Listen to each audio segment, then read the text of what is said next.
It's day number 3. You've quit smoking and the cravings are starting to hit you hard. You get home after a long day of resisting temptation and you see a packet lying on the counter. You frantically grab one and light up. Essentially, you lose self-control. Self-control.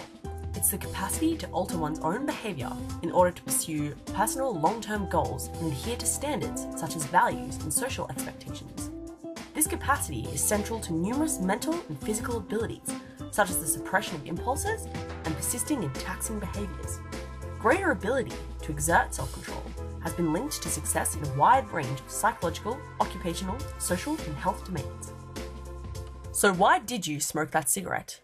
Let's look at the theory. The currently dominant strength model of self-control suggests that any act requiring effortful self-regulation depends upon one global yet limited resource, sort of like a muscle. Each act of self-control weakens this muscle, leading to worse performance, a process referred to as ego depletion. Evidence for ego depletion was first demonstrated in a study by Muraven and colleagues. Half of the participants were told to resist eating cookies, while the other half were not. Then both groups were required to complete a difficult, unrelated maths equation. Those who had previously exerted restraint gave up faster on the second problem than those who were allowed to eat the cookies. This effect has been replicated by various other researchers in numerous domains of self-control. This leads us to our first tip. Rewarding yourself will re-energize your self-control. For example, allowing yourself to switch off and relax may actually give you the strength to resist smoking later on. But what if we give in to our impulses, not because we lose the ability to exert self-control, but because we lose the motivation? A failure to take into account the role of beliefs, motivation, and expectations is one of the major weaknesses of the strength model. In fact, research has shown that offering participants incentives like cash can actually reduce depletion. Others have found that holding the belief that self-control is unlimited and renewable may actually lead to better performance. Unlike the strength model, the process model suggests that as we continually exert self-control, our motivation shifts away from restraint towards gratifying our desires. We lose control because our impulse strength increases, not because our self-control resources run out. As this happens, we also start paying attention to cues that signal gratification and reward. As a result, we may overlook cues signaling a conflict and may not realize the need to exert self-control. In fact, neurological studies may even have found this process within the brain. Similarly, the monitoring model suggests that self-control fails because we stop monitoring our performance against a salient standard and instead begin to focus on the effort that we are exerting. As this happens, time begins to feel as though it is dragging on, increasing our fatigue.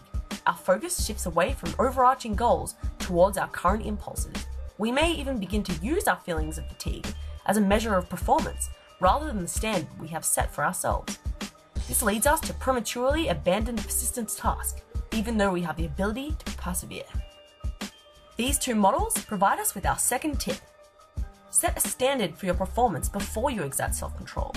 Maybe plan to gradually cut out a certain amount of cigarettes each week and measure yourself against this concrete standard continuously. Do not rely on internal cues such as cravings to measure your performance.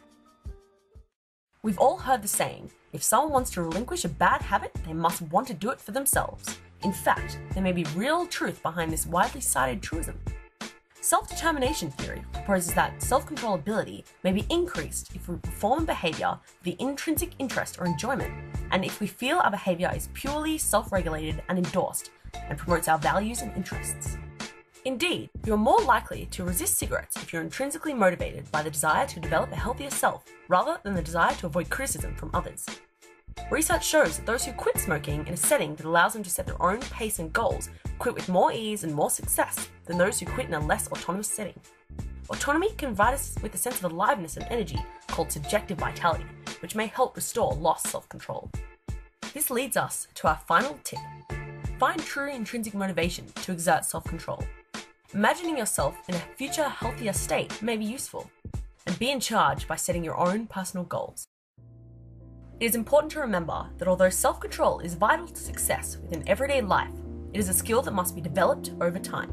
Small acts of restraint will gradually strengthen your self-control muscle and increase your confidence and motivation to persevere. For more tips, information, and research into the concepts we have covered today, please visit the online book chapter, Self-Control in Health Behaviours. I hope you enjoy it.